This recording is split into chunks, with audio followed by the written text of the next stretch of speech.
मेरा नाम है आयन रैंड। मेरा जन्म रशिया में 2 फरवरी 1905 में हुआ था। मेरे माता पिता एना और जिनोवी एक फार्मेसी चलाते थे। जब मैं 12 साल की थी, मैंने और मेरी बहनों ने अपने घर की खिड़की से कम्युनिस्ट क्रांति देखी। फिर सैनिक आए और हमारे पैसे, हमारा बिजनेस और हमारा घर ले गए। हम बेघर थे। जीवित रहने के लिए खाना भी मुश्किल से था।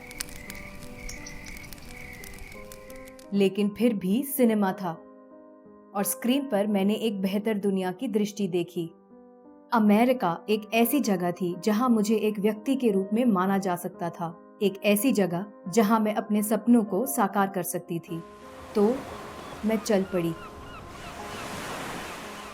मैं हॉलीवुड गई, जहां मैं अपने पति फ्रैंक से मिली। इस समय मैं एक लिखने की मशीन हूं। मैं अपनी एक स्क्रिप्ट बेचती हूं, फिर मैं अपना एक नाटक बेचती हूं। मैं ब्रॉडवे में हूं। उन्होंने मेरे नाटक पर एक मूवी बनाई और पूरी चीज को खराब कर दिया। उन्होंने नायकों को खलनायक और खलनायकों को नायक में बदल दिया। मुझे गुस्सा आया, पर एक विचार भी प्राप्त हुआ। एक आर्किटेक्ट के बारे में, हावर्ड रोआर्क, जो किसी के लिए अपनी क्रिएटिव दृष्टि के साथ समझौता नहीं करेगा, यहाँ तक कि उस महिला के लिए भी जिससे वो प्यार करता है। वो खान में चट्टानों को तोड़ने का काम कर लेगा, मगर अपनी ईमानदारी नहीं छोड़ेगा, क्योंकि उनकी ईमानदारी और प्रतिभा ही उनकी सफलता का मुख्य केंद्र थी। यहाँ मैंने स्वार्थ के विचार को आत्मसम्मान के रूप में विकसित किया। खुद पर विश्वास करना। और मुझे खुद पर विश्वास करना पड़ा, पूरी तरह से। 12 पब्लिशर्स ने फाउंटेन हेड को रिजेक्ट कर दिया। अंत में मैंने साबित कर दिया। फाउंटेन हेड पब्लिश हो गई। उन्होंने गैरी कूपर और पैट्रिशिया ओनील के साथ फिल्म बनाई। मैं हॉलीवुड में वापस आ गई। पर रशिया में लाखों लोग मर रहे हैं, क्योंकि कम्युनिज्म उस देश को नष्ट कर देता है और अन्य देशों को भी हानि पहुंचाता है। रशिया में जो हो रहा था वो तो बुरा था ही, पर इससे भी बुरा ये था कि मेरा नया देश अमेरिका इन कम्युनिस्ट आदर्शों को आकर्षण दे रहा है। ये श्रम का युग है।